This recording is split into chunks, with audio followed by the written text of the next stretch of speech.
of the Luo leaders died recently. His name is Dalmas Otieno from Rongo constituency. I think it's Migori County. And as usual, when such functions occur, we note that the leaders from that region, they try to show their superiority. Now, I saw Raila Amolo Odinga did not attend, but BABU Owino attended. Why am I talking about BABU Owino? All leaders were there, but the person who caught the people's attention, it is BABU Owino. Vijana ra, wazee tidim, wazee telala, warembo hai, wamama mme, jokanyana mtu, ero kamano,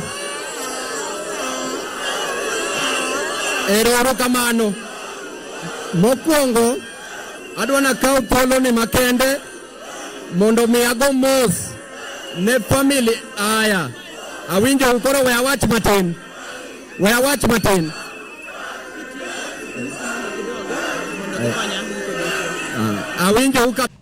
First of all, he was not given that recognition as a Luo leader. In fact, he sat somewhere at the sun. Kwa jua tu kawaida. He was not given the VIP treatment. They were even behind someone. No. Aliachwa tu kwa mwisho. And BABU Owino was okay. Being a young man, he sat there diligently. When his time came, BABU Owino stood to speak. All those youths who were seated in the tents, they ran forward at the dais to listen to BABU Owino until the family panicked. Mazishi inaharibika. BABU Owino had to tell them later on to get back to their seats, and they went back. The chants were all over. Babu, Babu, Babu. That is a statement being passed to the rest of the community in Luo Nyanza that Babu is the most popular leader. Because why don't they celebrate Raila or someone else? That they are celebrating Raila, Babu that way. Why don't they celebrate other leaders? So in a nutshell, BABU Owino had shown every leader who was present there. His bravery still was shown when we realized that Musalia Mudavadi was present, and Musalia Mudavadi was to be told that Kenyan has been abducted in Uganda and he needs to be released. He's the only leader who came out to speak about that, because that was the right person to tell the Foreign Affairs Minister. Ladies and gentlemen, BABU Owino has been undergoing serious bashing from the ODM team. People abusing him, attacking him right, left and center. Being humiliated by Raila Amolo Odinga endorsing Johnson Sakaja. Ladies and gentlemen, BABU Owino, when he's expected to be appointed a seat in the ODM party, is avoided like he's nobody. Yet he has contributed immensely to the growth and sustainability of the ODM party. BABU Owino, ladies and gentlemen, he has faced a lot of challenges within the ODM party. But regardless of all these challenges, despite of the challenges, BABU Owino's popularity in the Luo Nyanza and in some parts of this country has maintained at the top. Why? Why? That is the topic of this discussion here today. But before I take you through, if this is the first time you're watching my videos at Mukwa Times, feel free to subscribe, like, and comment, because that is the best support you can always give this channel. But before I take you through, allow me to take this opportunity to notify all my viewers that I'm starting YouTube live interviews, where from your home, I can send you a link we share here on this particular channel. We discuss on a topic, I bring 2-3 people on board, we share as a team. Please contact me, my number is always here. Text me, let me get your number, and then when there's a proper topic, I can reach out to you so that you can be able to engage. I have a number of them on board still, but I want to expand so that at least every day when you hold these discussions, it happens that there are more people to come on board and discuss with me. Ladies and gentlemen, without much wasting of time, let me also tell you that my number is here. For those who support the channel, this is the same number, so that it can enable us to be able to engage some of these conversations well. Ladies and gentlemen, let me dive into the reasons as to why BABU still remains to be very popular. Without much wasting of time, number one is the broad-based arrangement. Honestly, it is clear that Kenyans don't like the broad-based arrangement. We all know that it is basically meant to benefit themselves. Ruto to be in power, Raila to be rich. No other option there. So in the broad-based government,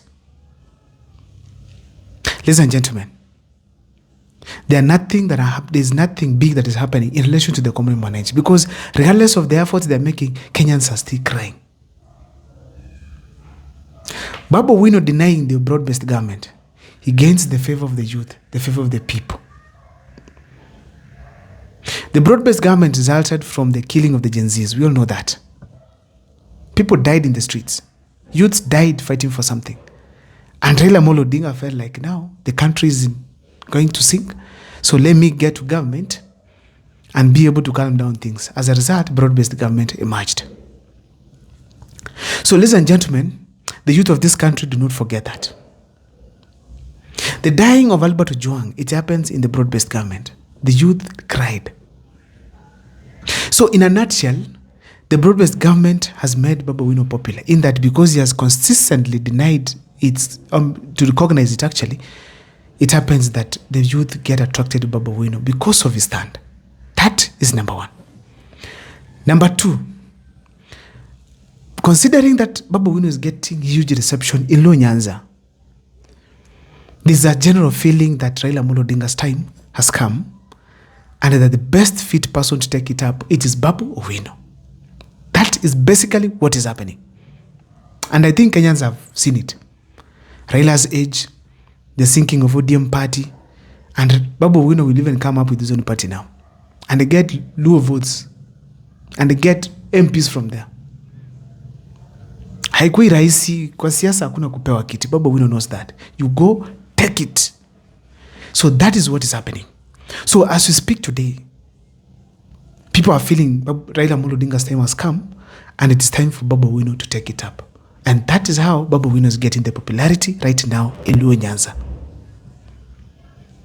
Truth be told, is the most popular Luo leader after Raila Amolo Odinga. He only needed Raila Amolo Odinga to bless him, but because Raila Amolo Odinga did not, BABU Owino has gone to take it. Ladies and gentlemen, the ODM people are not happy with that, especially the leaders there.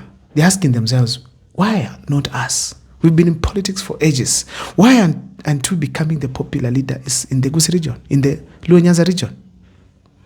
The person I feel if he could have been interested on this seat, could have taken it, it is Anyang' Nyong'o. Anyang' Nyong'o is a super leader. A leader I feel he could have even been president of this country after Kibaki. But because of Raila Amolo Odinga's selfishness, you could not allow Anyang' Nyong'o to rise. But he's the best leader you can have. Kisumu, ever since he took over, you feel there's a leader. He might not be doing petty things, but he's a leader. Kibaki liked him because he's intelligent. Whenever he speaks, you listen and hear sense. He never engages on stupid and useless conversations in the ODM party or even outside ODM. He speaks sense whenever he does. That is Anyang' Nyong'o. There's governor for Kisumu County. Ladies and gentlemen, what else makes BABU Owino popular? Poor performance by the ODM leaders. In Kisii County, we are crying lack of development by Simbarati.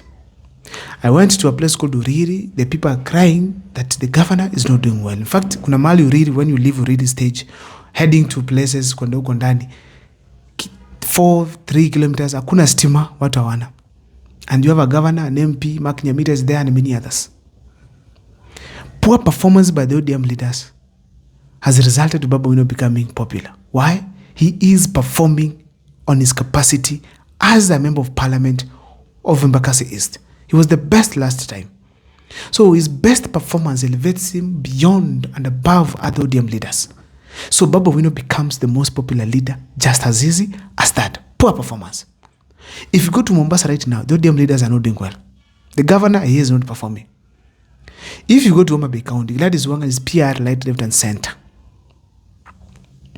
So you find that if the ODM leaders are not performing, BABU Owino is the only one. Let us see him as the best leader. So his performance elevates him and makes him the best performing leader and the best one to take it up from Raila Amolo Odinga.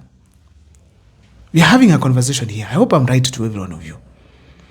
Last but not least, ladies and gentlemen, what you have to admit here, Ruto has seriously taken very serious steps to finish the ODM party. And the person who has defeated him, it is BABU Owino. Ruto made the first step to take the top leadership of the ODM party to government on one basis, to tame them all. To tame Ali Hassan Joho, Wycliffe Ambetsa Oparanya, John Mbadi, and Opiyo Wandayi. Those who seem to be leaders in ODM who call shots. Taming them means Joho cannot vie for president in 2027. Oparanya cannot. Because if they vie, they'll divide the vote that William Ruto depends on the coast and the western region. We know William Ruto depends on the western and coastal region. So if opposition you are watching, know that you can only beat Ruto well if you disintegrate Western Kenya and the coastal region. So William Ruto took the top leadership of the ODM. Apart from taming them, they also finished the leadership and the vibrancy of the ODM party. Ever since, it has been going down, day by day. Someone said, Kalonzo Musyoka actually, that before Raila realized, some leaders from the ODM like Joho and Oparanya had already joined William Ruto. So he was compelled to admit that let's work with William Ruto because Raila also apparently depends on Western and Coastal for him to be a national leader. If it were not for those two regions, right now Raila Odinga could be just a low leader. So basically, it is William Ruto's strategy that has also finished ODM and hence elevated BABU Owino, who decided I will not join William Ruto and I will not be intimidated.